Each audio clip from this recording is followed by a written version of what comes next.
Hi, I'm your host, Larissa Werstiak.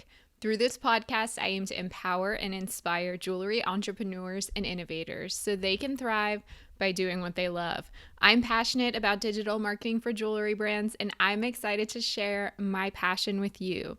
This is episode 116, and I decided to go a little bit unscripted and intimate with you today. I've been sharing a ton of really long interviews lately, and there are a lot more to come.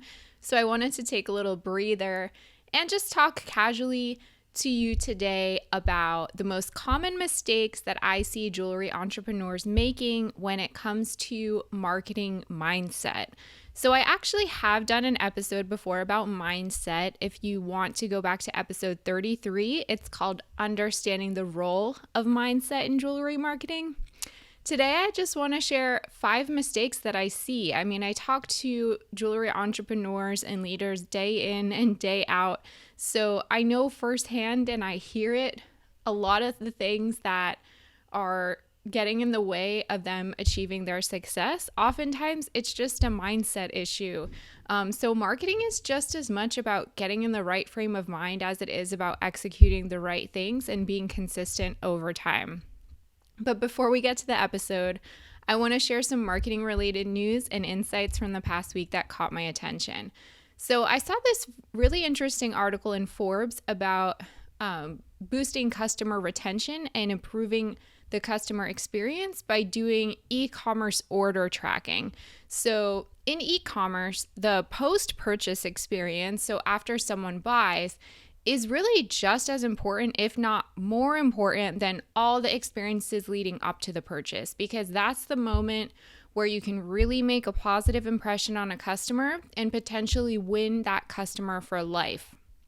So with typical marketing emails, they usually have open rates of about 10 to 20%, but tracking notification emails or anything related to helping the customer understand where his or her order is, whether it's being packed, shipped, etc., those emails actually see open rates between 50 to 120%. You're probably thinking, okay, duh, the customer probably wants to know where the order is, so that makes a lot of sense. But you can actually use those emails as a chance to help the customer get to know your brand a little more. Think of those emails not just as like functional emails or like logistical emails, but actually as a chance to continue marketing your brand and to continue building relationships with the customers. I also saw an article in Digiday about the Clubhouse app. So I recently started doing these Clubhouse chats on Tuesdays where I invite people who are on there interested in jewelry marketing to ask their questions live, and I answer them in a really honest and unscripted way. So I have been experimenting and playing around with this platform. If you are not familiar with it, it's currently invite only, but if you know someone who has the app, they can probably get you invited. So it's an audio only based social networking platform, and at any given time, there are rooms happening where people are discussing different topics, and the subject matters range from like everything. You can go in there and like talk about fishing. You can go in there and talk about e-commerce. You can go and talk about like your pregnancy journey or something. Like literally any topic you can imagine, there's some kind of room happening about it. So this article in Digiday is just an explanation of how brands, which are always looking for new platforms to connect with customers, are still kind of trying to figure out how they fit into this Clubhouse scene and how they can improve and increase brand awareness through this audio app. Also, it still stands to be proven whether or not this is an app that will survive, that will continue to attract a user base. Not every, hot new thing becomes important, but I think it is important to kind of keep your eyes and ears open to these new platforms when they do come up, because you never know.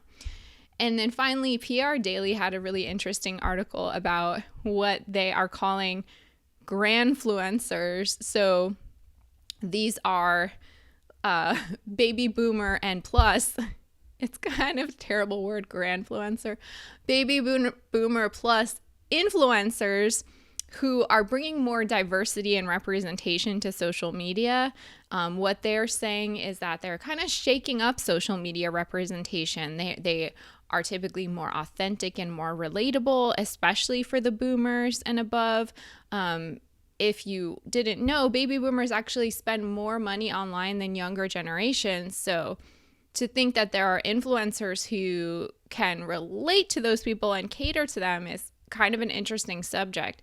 So if you are a brand whose target customer is a baby boomer or above, and you've kind of shied away from influencers in the past because you felt they didn't appropriately represent your brand, you may want to look into grandfluencers. Again, a terrible name, but that's kind of what PR Daily is referring to them as. Anyway, if you want to get the links to the articles I share in this segment of the podcast, you can always sign up for my email newsletter by visiting joyjoya.com/sign up, and you'll get a digest with the links every time a new episode drops. Okay, it's going to be kind of short and sweet, but I'm going to be honest with you, unscripted. I want to talk about the 5 most common marketing mindset mistakes that I see jewelry entrepreneurs make day in and day out. I mean, these are like repetitive for me. I'm constantly seeing the same patterns come up when I talk to people. So they are being afraid of change, being afraid of failure, chasing vanity metrics, having a fixed mindset instead of a growth mindset, and expecting immediate results and then getting disappointed when you don't achieve them. So let's talk about the first one, being afraid of change. So when you embark on a new marketing journey for your business, especially if you've never formally done marketing before, or maybe you are starting to commit to it in a way that you haven't before, your business is definitely going to have to change in some way. Whether it means the way that you communicate with customers, or whether it means how you portray your brand, some kind of change is going to need to happen. The longer that you've been in business, the harder it is to embrace that change. And I totally get that. But you have to kind of be open to it, and you have to recognize when you're getting in your own way. Because I see a lot of entrepreneurs who come to me for advice, and I offer my professional expertise. And oftentimes it's not that they disagree or they don't think it won't work or help them, but they're so afraid of stepping away from the status quo or whatever that they've been doing that they just can't bring themselves to potentially try something new that may help them grow their business. Not saying that I know everything, I'm fine when I get pushback, but I think the closed-mindedness can really be an issue when someone from the outside who has the knowledge and experience is trying to help you. You have to at least be open to that and consider the possibilities of it. So the next common mistake that I see is being afraid of failure. So this one's a little bit more abstract because it's not always so obvious and easy to identify, but I think that some business owners are so maybe subconsciously afraid of how they will handle success once they get to that point, or maybe they won't know how to deal with it, that they kind of stand in their own way so that they won't ever achieve it. I mean, I know I kind of struggle with this in my own business. Growing and scaling can be scary and overwhelming because it means that you're going to have to learn new things. Maybe you're going to have to learn how to delegate. Maybe you're going to have to hire people. Maybe you're going to have to learn how to manage your business finances differently. Maybe you're going to have to consult outside business partners. And all of that is scary and requires a learning curve. So I think a lot of people kind of unintentionally sabotage themselves so that they won't ever have to confront those difficult things.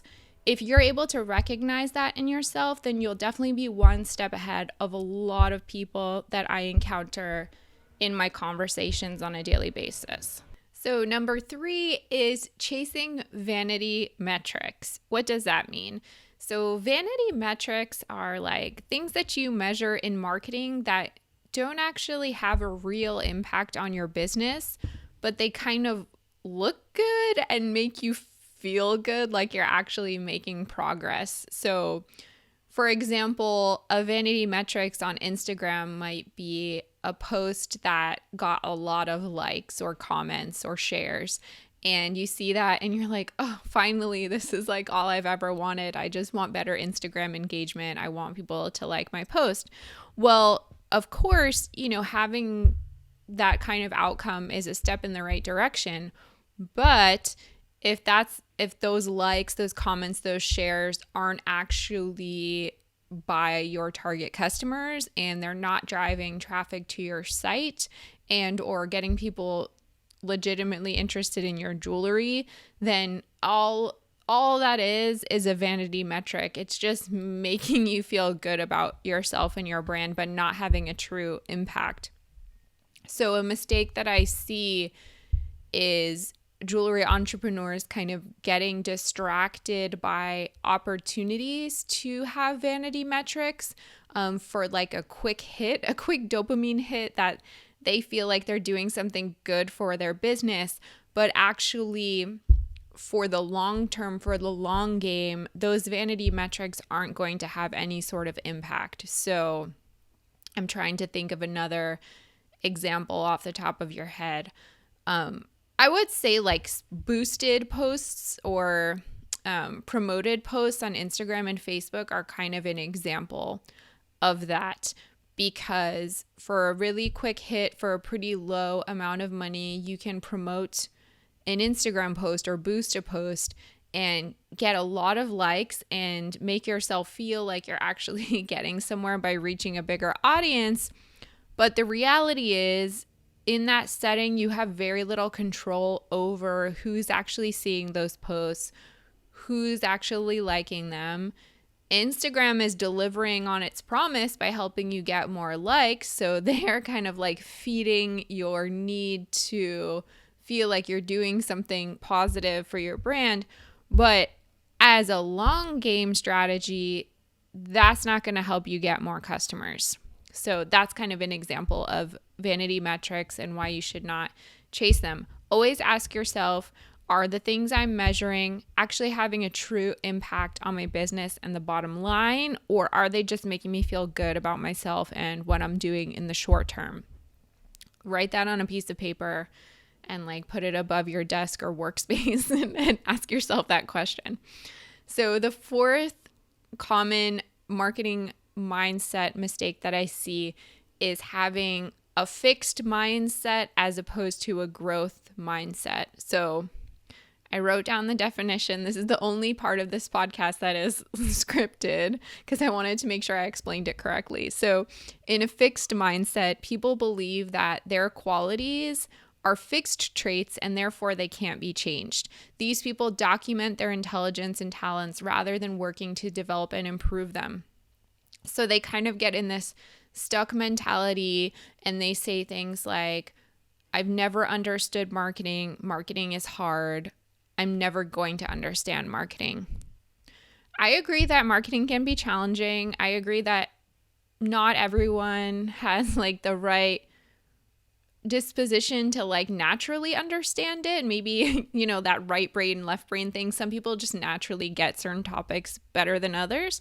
So, maybe it's not your natural inclination to understand marketing. But if you constantly tell yourself that marketing is hard, and I see this all the time, marketing is hard, I don't get it, why isn't it working for me? You're like subconsciously feeding yourself that belief. If marketing is hard for you, you have two choices. You can invest the time to like read books, take courses, whatever it is to kind of help you understand it better, at least to the level that you feel comfortable embracing that subject. If you don't have the time for it, which a lot of busy entrepreneurs do not have, then you need to partner with someone who can either do it for you or help you understand better. However, I'm of the belief that even if you are going to outsource something, a smart business owner at least understands the very basics or the theory the like skeleton of it so that they know that when they do hire a team member or an outsource partner, that that person is not just BSing you, but you can understand that like, okay, this person is talented and knows what they're talking about. So you should at least have the foundation. I recommend my book, Jewelry Marketing Joy, if you want that foundation, not to plug myself or anything, but I think it's important anyway. So stop telling yourself it's hard. Okay. A lot of things in life are hard, and start figuring out how you can empower yourself, because you're creating a roadblock that doesn't need to be there. And the fifth marketing mindset mistake that I see is, and we talked about this a little bit on last week's episode with Jason, is expecting immediate results and then getting disappointed when you don't achieve those results. So here's a little bit about me and why I feel qualified to talk about this. So back in the day, my very first job when I was 16 years old was I worked at a gym/tennis club. I worked the front desk, and over the course of a few years, from even through when I was in grad school, like at 23, 24 years old, I always had a job at a gym in some regard. I really got sucked into this culture. I even got personal training certification. I taught group fitness classes. So I know what it's like to interact with people who have goals. This is so common. It's like many people set a New Year's resolution to get fit, lose weight, start exercising, being more active, but then they stand in their own way, or they give up very quickly when they realize that it's a commitment, that it's not easy to work out on a regular basis, that sometimes you get achy, sometimes it's tiring, whatever. And I know this because I was in this world for a long time. And I also know from my passion of fitness and that whole space that seeing results and gaining results takes a long time. People who are fitness competitors, many of them don't naturally have bodies like that. They often started their journey because they wanted to make a change of their physique or their lifestyle, and then they committed themselves to that journey. And they will tell you that it took them years to get to the point that they want to be at. How does this relate to marketing? It relates a ton to marketing, because marketing is more about consistency, number one, than about anything else, just like exercise. Even if you didn't do the most intense exercise or the best exercise for you, as long as you were doing it safely, over time you would see some kind of change if you did it enough. With marketing, it's the same thing. You get out of it what you put into it, and you have to be committed to it for the long game. I always ask people, it's how long do you want to have your business? If you're truly committed to your business, the answer probably is for life, or until I can sell it or give it to my children or something like that. Usually it's a long-term answer. For as long as you want to have your business, you're going to need to be marketing. That's how it is.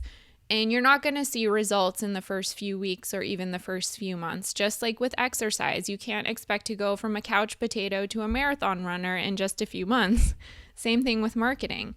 I also work with clients that are at many different stages of their business. A lot of them are just starting out, but some of them have been at it for many years, even decades. And I can tell you that one thing is true about all of those clients is no matter how much success they have achieved, or no matter how far they have gotten, there's always something else that they can be doing to go to the next level. I've never encountered anyone in my career where I was perfect, they're good on marketing, nothing to be said here, drop mic, bye. There's always something else. The same thing with exercise. Olympic athletes, yeah, they're probably at the top of their game, but I'm sure even those people think that they can be improving always. And because the situation is constantly fluid and changing day by day, your business is changing, your customers are changing, your products are changing. You need to be committed to this for the long term. So if you go into any sort of marketing effort expecting immediate results, you will be sorely disappointed and you're in for a rude awakening. And that's for sure a mindset thing. You have to be patient and realize that marketing is your business and your business is marketing. The two go hand in hand more than most people realize. That's all I have to say for today. I hope that was helpful. I'm trying to be a little bit more honest and unscripted in some of these episodes, and these are just my thoughts and observations based on real interactions that I have with people on an everyday basis. So I want to share those things with you and hopefully they help. If you have suggestions for future episodes of the podcast, you can go to joyjoya.com/ask and you can be anonymous if you want. You can type in topic ideas, questions you have for me, whatever. It's totally free and I'm totally open to your ideas and thoughts. And as a reminder, my book, Jewelry Marketing Joy, is published and ready to ship. If you'd like your own copy and to learn more, visit joyjoya.com/book.